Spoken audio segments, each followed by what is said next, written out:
Uma uNkulunkulu elwa nawe muntu, kazi uyosindiswa ubani esandleni sakhe uNkulunkulu, ngokuba akekho namandla okuthi angasindisa esandleni sakhe uNkulunkulu, ngokuba izwi likaNkulunkulu liyasho ukuthi uma umuntu ona omunye umuntu, uNkulunkulu yena uyokwahlulela. Siyakuzwa lokhu kukhulunywa encwadini kaSamuweli wokuqala uchapter 2 kuqalela lapha kuverse 25 kuyosho kuverse 35. Ngiyakubulisa mntakaNkulunkulu, ngiyakubulisa ngane kababa. uNkulunkulu uyakuthanda futhi uNkulunkulu ufuna wazi. uNkulunkulu ufuna ukuthi ube nolwazi, ngokuba uthi abantu bakhe bayabhubha ngendaba yokuswela ulwazi. Ngakho-ke uNkulunkulu ufuna ukuthi ube nolwazi. Ngakho ngiza nalo leli lwazi kuwena mntakababa, uNkulunkulu okuthandayo, oyibekile le message enhliziyweni yami ukuba ngikhulume ngayo. Ngokuba sizwile encwadini ekaThimothi wokuqala uchapter 2 verse 5 ukuba munye umlamuleli phakathi kwabantu kanye noNkulunkulu umuntu uJesu Kristu, owazinikela ukuba abe inhlawulelo kubo bonke abantu. Ngakho-ke umsindo kaNkulunkulu siyosindiswa kuwona ngaye uJesu uma sesonile kuNkulunkulu, uma sesiwuphulile umthetho kaNkulunkulu, sesingenzanga ngokusho kaNkulunkulu, uJesu kuphela.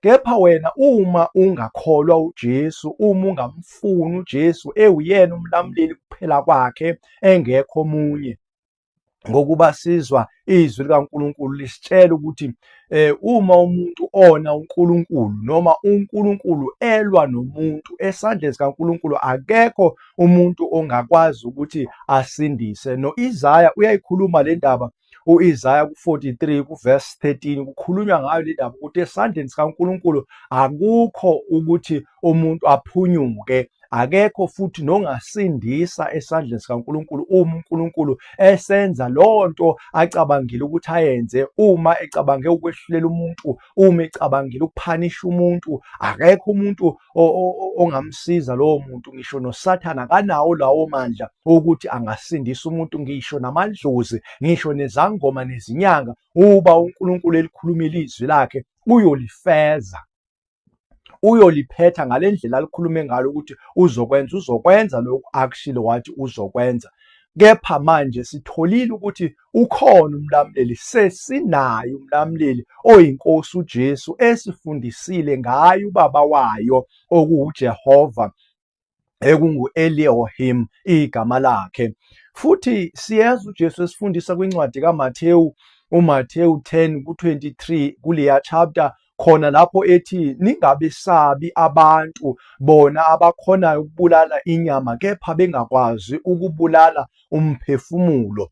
Sizwile ethi uJesu usabani yena uNkulunkulu ngokuba uyena onakho ukuthi abulale umzimba futhi nomphefumulo. Ngani? Kokubili lokhu okubulala ngokukufaka esihogweni, uyena onamandla okufaka abantu esihogweni, emlilweni. USathane ngisho naye akanawo layo mandla, kepha uNkulunkulu yedwa onawo lawo mandla ukuthi abulale inyama aphinde abulale umphefumulo ngokufaka esihogweni. Isihogo sikhona, uNkulunkulu ukhulume ngaso isihogo, indodana kaNkulunkulu ikhulumile ngaso isihogo ukuthi lapha esihogweni kunomlilo, kunezimpethu ezingaboliyo, kunokukhala, kunokugedla kwamazinyo. Akumnandanga laphana mntakababa, ngokuba akukho ukuphumula khona. Uma ulaphana uyathuthunjelwa ngaso sonke isikhathi, uyathuthunjelwa ubusuku nemini, akunasikhathi sakuphumula, kuyakhalwa laphana mntakababa. Ngakho-ke kumele umesabe uNkulunkulu, ungabesabi abantu ngezinto abakuthusela ngayo. Ngisho nabantu abasebefile okuthiwa amadlozi, okuthiwa abalele, abaphasi, nabo akumele ubesabe. NoNkulunkulu babantu bakemhlabeni akumele ubesabe, ngokuba oNkulunkulu bakabantu bakemhlabeni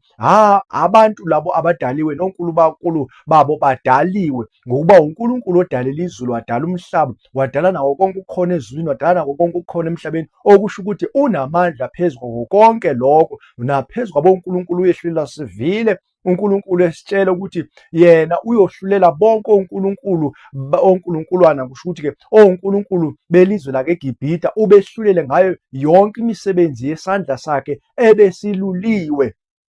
ehlulela bonke onkulunkulu bakemanzini nonkulunkulu bakhonza abakezweni lake-Egypt. uNkulunkulu wenzile ukuthi labo nkulunkulu labo bajikele abantu bakuphi, bajikele abantu bake-Egypt. Lezi zinto bebezikhonza zibe yinkinga kubona. Amanzi wawajintsha ukuba abe igazi ngoba bebekhonza amanzi omfula umNayili.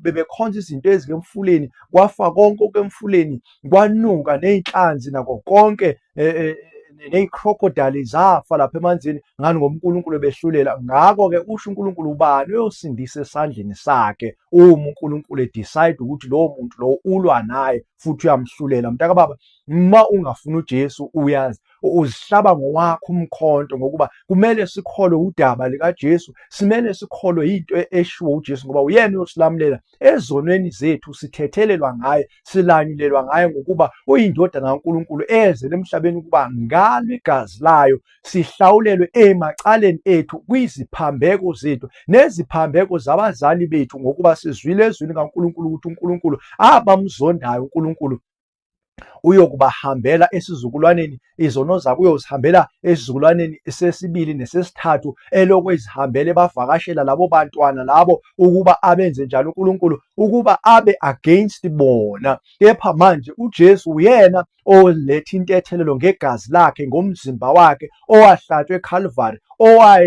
owenziwa inhlekisa, owenziwa ihlaye lapho eshayelelwa khona esiphambanweni. uJesu Kristu oyinkosi, owuNkulunkulu, ngoba ukanye noNkulunkulu, munye noNkulunkulu, elithi izwi, uhlezi kanye noNkulunkulu esihlalweni sikaNkulunkulu, uwumpristi wohlobo lukaMelkizedeki. Uyena okwazi ukusinxusela, uyena okwazi ukukhuluma noNkulunkulu, uNkulunkulu alalele, uyena okwazi ukuphendula inhliziyo kaNkulunkulu, uyena okwaziyo ukukhipha umuntu oseke esandleni sikaNkulunkulu, uNkulunkulu esenqume ukuthi ufuna ukuthini, ufuna ukuthi amshabalalise.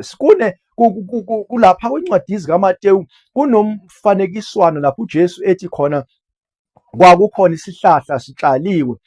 Kulesi sihlahla esasitshaliwe, uNkulunkulu umnikazi waso isivini wathi uma efika laphana wathola kungekho okuyisithelo, ngamanye amagama okuyifruit uNkulunkulu wayebheke ukuthi afike ayidle, wathola kungekho lutho kulowo muthi. Uthi kwakukhona wayilindile leso sivini, wakhuluma naye umnikazi wesivini wathi, ngicela uphinde unginike kulo mnyaka nalo mnyaka ozayo ukuba ngike ngihlakulele kulowo muthi, ngithele namanzi, sibone ukuthi emva kwalokho ngeke na uthele. Uthi-ke kungani lo muthi, uNkulunkulu mayekhuluma, kungani lo muthi ukuba umoshe umhlaba kepha ungatheli? Ngakho-ke uNkulunkulu ulo msebenzi osebenzela ukuthi asivikele, asikhulumele, asinxusele, asicelele i-second chance yokwenza izinto uNkulunkulu alindele ukuthi sizenze siyabantwana bakhe kulo mhlaba asithumile nasidalele ukuthi sizenze.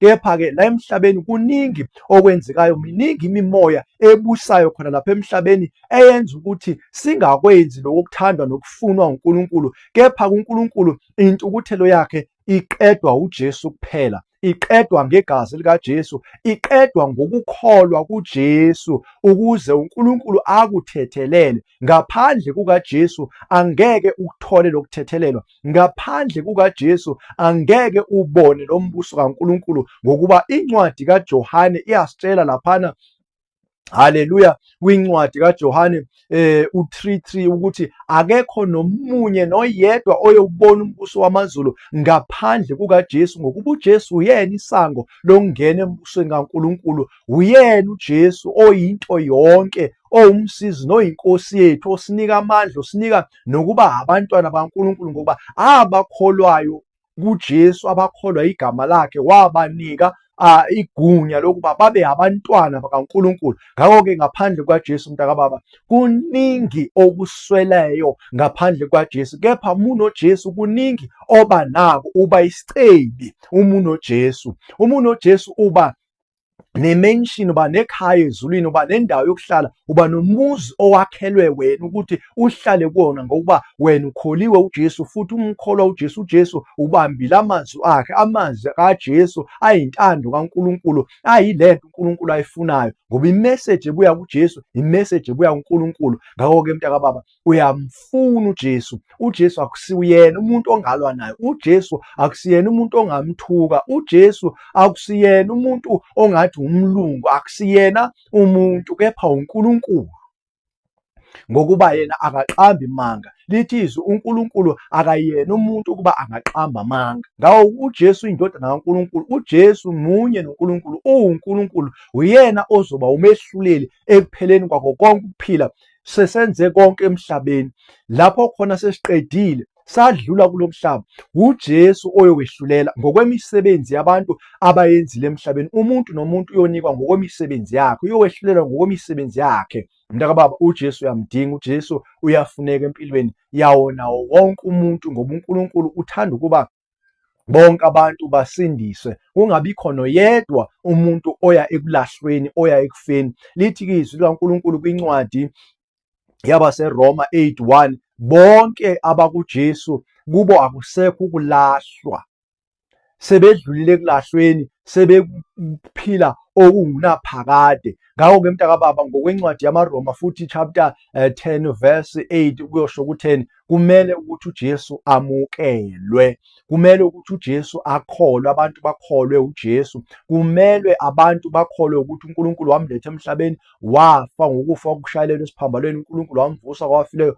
Ngokwenze kanjalo umuntu asho ukuthi uJesu uyinkosi, lowo muntu uba umuntu osindiswayo, anikwe ukuba umuntu oyilungisa, umuntu owenza okulungile, umuntu ongcwele. Angeke ube ngcwele ngaphandle kukaJesu. Ngisho noma isonto lakho lingayisonto elikhulu kangakanani, noma isonto lakho lingenza izinto, kepha uma lingamukelisi muntu uJesu, lelo sonto aliyisi muntu ezulwini, alingenisi muntu ezulwini, aliyenzi intando kaNkulunkulu, kepha lenza intando yabantu, linika abantu lokho abantu abakujabulelayo. Mntakababa, funeka wena ngempilo yakho uthokozise uNkulunkulu. uNkulunkulu ufuna athokoze ngokuphila kwakho, azidle ngokuphila kwakho, futhi aqhayise ngokuphila kwakho, njengaloko wakwenza ngempilo kaJobe, ukuba uJobe akekho ofana naye emhlabeni, uwumuntu olungile, uwumuntu othandwayo wenhliziyo kaNkulunkulu, futhi uNkulunkulu owenza ukuthi ambiyele. Nawe uyafuna ukubiyelwa njengoJobe ngokuthi wamukele uJesu. Mntakababa, makube kuhle kuwena